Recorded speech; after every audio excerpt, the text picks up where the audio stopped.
नमस्कार विद्यार्थी मित्रांनो, प्रत्येक संस्थांच्या नोटीस बोर्डवर अशा प्रकारची नोटीस जी आहे विद्यार्थी मित्रांनो ते व्हायरल होत आहे।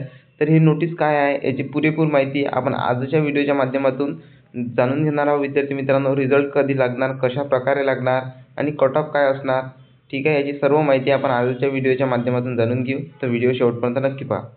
तर इथे बघू शकता विद्यार्थी मित्रांनो, बार्टी, TRTI, सारथी महाज्योती आणि RT यांसारख्या संस्थेची पूर्व प्रशिक्षण योजना आहे विद्यार्थी मित्रांनो।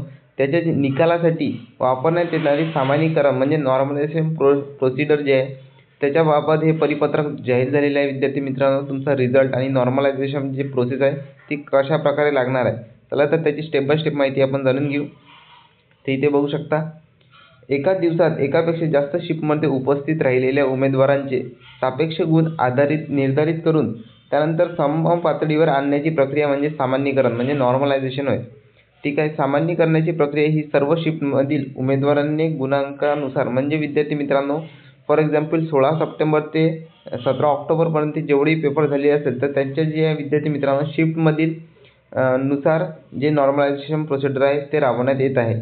सदर प्रक्रिया इंग्रजी व मराठी भाषांमधून राबवण्यात प्रसिद्धी पत्रिकाद्वारे प्रसिद्ध करण्यात येत आहे, ठीक आहे। तर ते प्रसिद्ध पत्रक सुद्धा आपण जाणून घेऊ विद्यार्थी मित्रांनो। तर इथे बघू शकता अशा प्रकारे तुमची शिफ्ट वाईज नॉर्मलायझेशन केले जाईल, ठीक आहे। त्यानंतर विद्यार्थी मित्रांनो, पर्सेंटाइल ऑफ रॉ स्कोर सुद्धा तुम्हाला दिसून जाईल तुमचा, ठीक आहे। त्यानंतर इथे बघू शकता, जर सेम मार्क्स असल्यास, जर विद्यार्थी मित्रांनो तुम्हाला सेम मार्क्स असल्यास तर तुमच्या डेट ऑफ बर्थ आणि एजनुसार जे आहे ते तुम्हाला प्रेफरन्स दिला जाईल, ठीक आहे। त्यानंतर नेक्स्ट इथे बघू शकता अशा प्रकारचे जे आहे विद्यार्थी मित्रांनो तुमची फायनल रँकिंग आणि merit will get complaint to follow after the resolving style, अशा प्रकारे विद्यार्थी मित्रांनो तुमची मेरिट लिस्ट लागेल। त्यानंतर इथे बघू शकता नॉर्मलायझेशन जे प्रोसिजर आहे सामान्यीकरण प्रक्रिया, तर एकापेक्षा अधिक शिफ्टमध्ये बॅचमध्ये आयोजित केलेल्या सामायिक प्रवेश परीक्षेची CET साठी बसलेल्या उमेदवारांच्या गुणांच्या सामान्यीकरणासाठी वापरली जाईल, ठीक आहे। कशा प्रकारे इथे स्टेप बाय स्टेप माहिती दिलेली आहे। पर्सेंटाइल स्कोर ही परीक्षा बसलेल्या सापेक्ष उमेदवारीची कामगिरी असते। त्यानंतर मिळालेल्या गुणांकांचे रूपांतर परीक्षेचे प्रत्येक गटातील शिफ्ट 100 ते 0 पर्यंतच्या स्केलमध्ये केले जाते।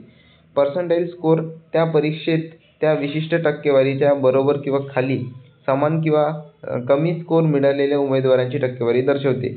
त्यामुळे प्रत्येक गटाचा शिफ्ट टॉपर, विद्यार्थी मित्रांनो इथे लक्ष द्या, त्यामुळे प्रत्येक गटाचा शिफ्टचा जो टॉपर असतो त्याचे गुण जे आहे विद्यार्थी मित्रांनो हे 100% म्हणून मानले जाते, ठीक आहे। त्यानंतर सर्वोच्च आणि सर्वात कमी स्कोर दरम्यान मिळालेले गुण योग्य टक्केवारीत रूपांतर केले जाते। जो विद्यार्थी मित्रांनो शिफ्टचा जो टॉपर असतो त्याचे जे गुण आहेत ते 100% म्हणून गणले जाते। ते कशा प्रकारे तर ते इथे दिलेले आहे विद्यार्थी मित्रांनो, ठीक आहे, याची आपण माहिती जाणून घेऊ। त्याआधी इथे बघू शकता हायेस्ट पर्सेंटाइल स्कोर मिळालेल्या मूळ वास्तविक गुणांकडे किंवा टक्क्यांकडे दुर्लक्ष करून 100% केले जाते, ठीक आहे। तर इथे बघू शकता शिफ्टसाठी 100% उमेदवारांनी सर्वाधिक स्कोर टॉपरच्या बरोबरीने किंवा त्यापेक्षा कमी मिळवणे आहेत, ठीक आहे। उदाहरणार्थ शिफ्ट 1 मध्ये सर्वोच्च स्कोर जो आहे विद्यार्थी मित्रांनो 100% 80% आहे। त्यानंतर शिफ्ट 2 मध्ये जे आहे तो 82%, त्यानंतर शिफ्ट 3 मध्ये आहे जो 78%, त्यानंतर शिफ्ट 4 मध्ये आहे जो 79% आहे। तर अशा प्रकारे असल्यास सर्वोच्च स्कोर त्याच्या संबंधित गट शिफ्टमध्ये 100% पर्सेंटाइलवर सामान्य केले जाईल।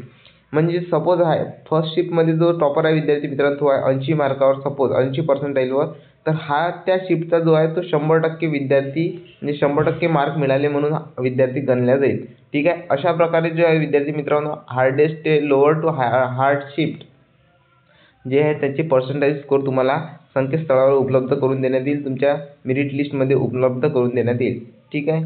त्यानंतर विद्यार्थी मित्रांनो आपण खाली येऊ, तर अशा प्रकारे जो आहे विद्यार्थी मित्रांनो तो टक्केवारीचा म्हणजे पर्सेंटाइल स्कोरचा जो आहे तो सूत्र आहे। त्यानंतर इथे बघू शकता गृहीत धरा की शिफ्ट 4 मध्ये आयोजित केलेली आणि प्रत्येक शिफ्टमध्ये 1,00,000 उमेदवार आहेत, तर काल्पनिक टक्केवारी गणना पर्सेंटाइल कॅल्क्युलेशन पुढील प्रमाणे अशा प्रकारचे जे आहे ते पर्सेंटाइल जे आहे ते कॅल्क्युलेशन केले जाईल, ठीक आहे। त्यानंतर विद्यार्थी मित्रांनो इथे रँकिंग तयार करण्यासाठी टक्केवारी वापरून चारही शिफ्टचा परिणाम पुढील प्रमाणे एकत्रित केलेला आहे, ठीक आहे। त्यानंतर विद्यार्थी मित्रांनो इथे बघू शकता, कृपया लक्षात घ्या की उमेदवाराचे पर्सेंटाइल स्कोर, ठीक आहे, पुढील चरणात जन्मतारीख, वय किंवा परीक्षा आयोजित करणाऱ्या प्राधिकरणाने निर्धारित केलेल्या इतर कोणत्याही निकषाचा वापर करून बरोबरीच्या टक्केवारीचा गुणानुक्रम लावला जाईल, ठीक आहे। सदर उदाहरणात जन्मतारीख, वय व निकषांचा वापर केलेला आहे.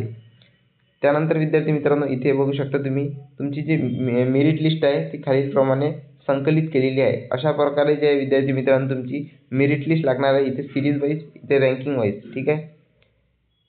त्यानंतर विद्यार्थी मित्रांनो अशा प्रकारे माहिती होती. ठीक आहे. आता सर्वात इम्पॉर्टंट म्हणजे तुमचा रिझल्ट कधी लागणार आहे. तर ही सर्व प्रोसिजर जे आहे विद्यार्थी मित्रांनो ते जी कंपनी आहे बार्टी, TRTI, महाज्योती, सारथी यांसारखे पेपर कंडक्ट करते. तर त्यांची प्रोसिजर झालेली आहे विद्यार्थी मित्रांनो. लवकरच ते संकेतस्थळावर जो आहे तो तुमचा जे मेरिट लिस्ट आहे आणि जे विद्यार्थी मित्रांनो तुमचा पर्सेंटाइल स्कोर जो आहे तो तुम्हाला पाहायला मिळून जाईल पूर्णचे पूर्ण PDF मध्ये. ठीक आहे. तुम्ही कितीही एक्झाम दिलेले असेल, बार्टी पोलीस भरती, IBPS, महाज्योतीच्या जे आहे MPSCच्या विद्यार्थी, त्यानंतर TRTIचे विद्यार्थी, त्यांची जी आहे विद्यार्थी मित्रांनो PDF मध्ये जे आहे ते मेरिट लिस्ट आणि percentile score roll number wise ते तुम्हाला पाहायला मिळून जाईल. तर याची जी एक्झॅक्ट डेट आहे विद्यार्थी मित्रांनो ते 7 ते 8 तारीख आपल्या सूत्रांनुसार 7 ते 8 तारीख सांगितलेली आहे.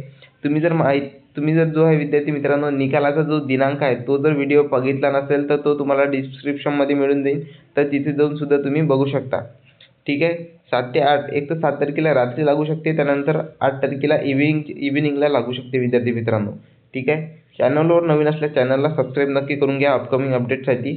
ठीक आहे. कारण अशाच प्रकारचे अपडेट तुम्हाला वेळोवेळी आपल्या चॅनलवर मिळत राहते. धन्यवाद.